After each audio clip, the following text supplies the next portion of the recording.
আসসালামু আলাইকুম প্রবাসী ভাইরা, আশা করি রোজা রমজানের দিন আপনারা সবাই ভালো আছেন। আমিও আশা করি রোজা রমজান আপনাদের খুব সুন্দরভাবে কাটতেছে। অনেকে অনেক কমেন্ট, অনেক ফেসবুকে লেখালেখি, অনেক মন্তব্য করতেছে।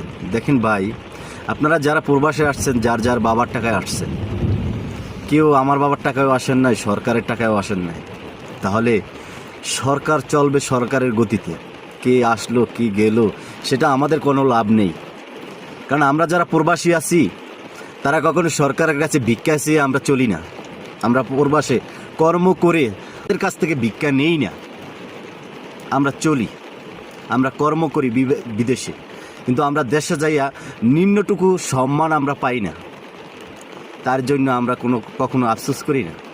শুধু এটুকু বলি, কে আসলো কে গেল সেটার দিকে লক্ষ্য না করে আমরা প্রবাসীরা কতটুকু সম্মান পাই সেটার দিকে লক্ষ্য করুন। আমরা একবার 5 আগস্টে রেমিটেন্স বন্ধ করে দিয়ে সরকার পতন করছি, ঠিক আছে? সবাই টাকা বন্ধ করে দিয়ে সরকার পতন করেছেন আপনারা, কিন্তু এখন বর্তমানে কি করবেন আপনারা? দেশ কোথায় চলছে একবার কি চিন্তা করছেন? কিভাবে চলছে? যার কাছে মোবাইল ছিল, বাটন মোবাইল, সে এখন কোটি কোটি টাকার গাড়ি নিয়ে চলাফেরা করে। যে খেতে পারে না তার কাছে হাজারো কোটি টাকা। যে রাস্তায় দাঁড়িয়ে কথা বলার মানুষ না, সে এখন চাঁদাবাজি করতেছে। তাহলে দেশ এখন কোথায় যাইতেছে? আর আপনারা কি কি মন্তব্য করতেছে? একবার দেশের মানুষের কথা চিন্তা করুন। দেশ কি আগের মতো আছে, না বর্তমানে আরও খারাপ হয়েছে? সেটার দিকে লক্ষ্য করুন সবাই।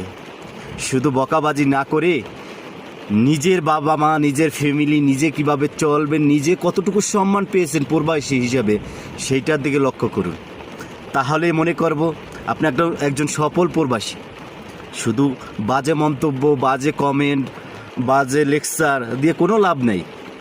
আপনি কতটুকু সুখে আছেন তার দিকে লক্ষ্য করুন। ধন্যবাদ সবাইকে, সবাই ভালো থাকুন।